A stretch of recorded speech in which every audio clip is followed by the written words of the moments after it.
Good morning, everybody, and welcome to Sober School, where you can always find experience, strength, and hope. My name is Drew. I'm an alcoholic, and we want to welcome you to this platform here today, regardless of what your addiction may be. You're welcome here. We support multiple pathways to recovery, not just one, but all pathways. Whichever pathway it is that you choose, we're here to help, and we definitely want to make sure that it works for you.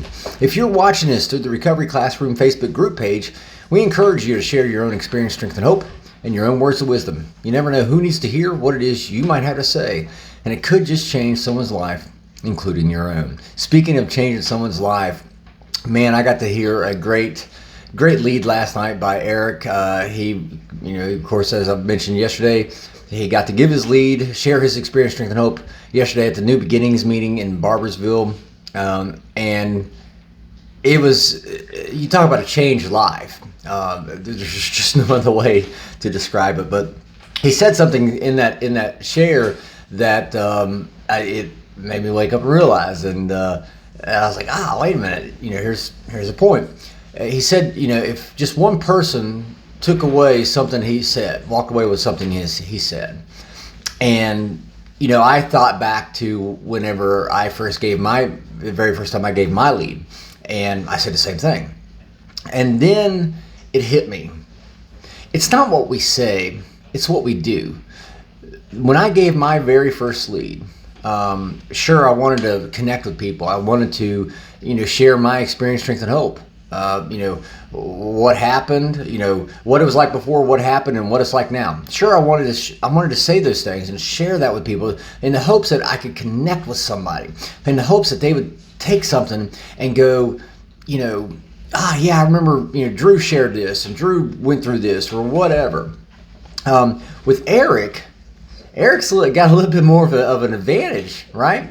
Because keep in mind, this is a guy who would not speak. He didn't speak to me the very first meeting he walked into. It was a Tuesday night, his second day in Huntington. Tuesday night, he didn't say a word the whole fucking meeting, man. He just sat over in the corner and was just taking it all in. And I remember, he didn't speak to me until the second week. As a matter of fact, it was even after the meeting, well after the meeting is when he spoke to me. So here's a guy, Eric, here's a guy who didn't talk, and he sure as hell didn't like speaking to strangers, much less large groups of people, like an AA room, right? So here's a guy who is shy, kind of introverted to himself, doesn't like speaking, sure as fuck doesn't like public speaking, who's standing up in a room full of people, talking to them, telling them his deepest, darkest secrets, all the shit that went south in his life and how alcohol played a role in that, but also telling them how he got sober and what worked for him, what happened, and what it's like now. So think about that for a second. It's not what he said last night. It's what he was fucking doing last night.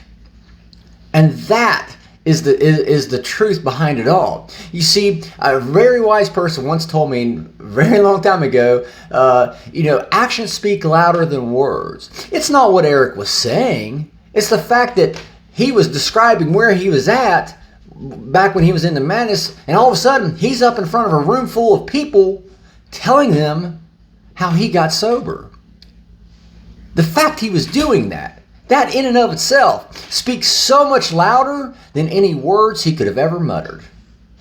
And that's the message I want to leave with you today. Are our actions, are we demonstrating the change? Are we demonstrating and showing that we're happy, joyous, and free? Are we demonstrating that growth that our programs are trying to elicit?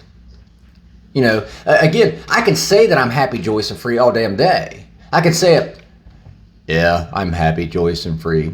Or you could see me out and about, talking to people, interacting with people, and living the happy, joyous, and free. Action speaks so much louder than words. So sure, I can say, yeah, I want to try to get sober, but what am I doing to try to get sober?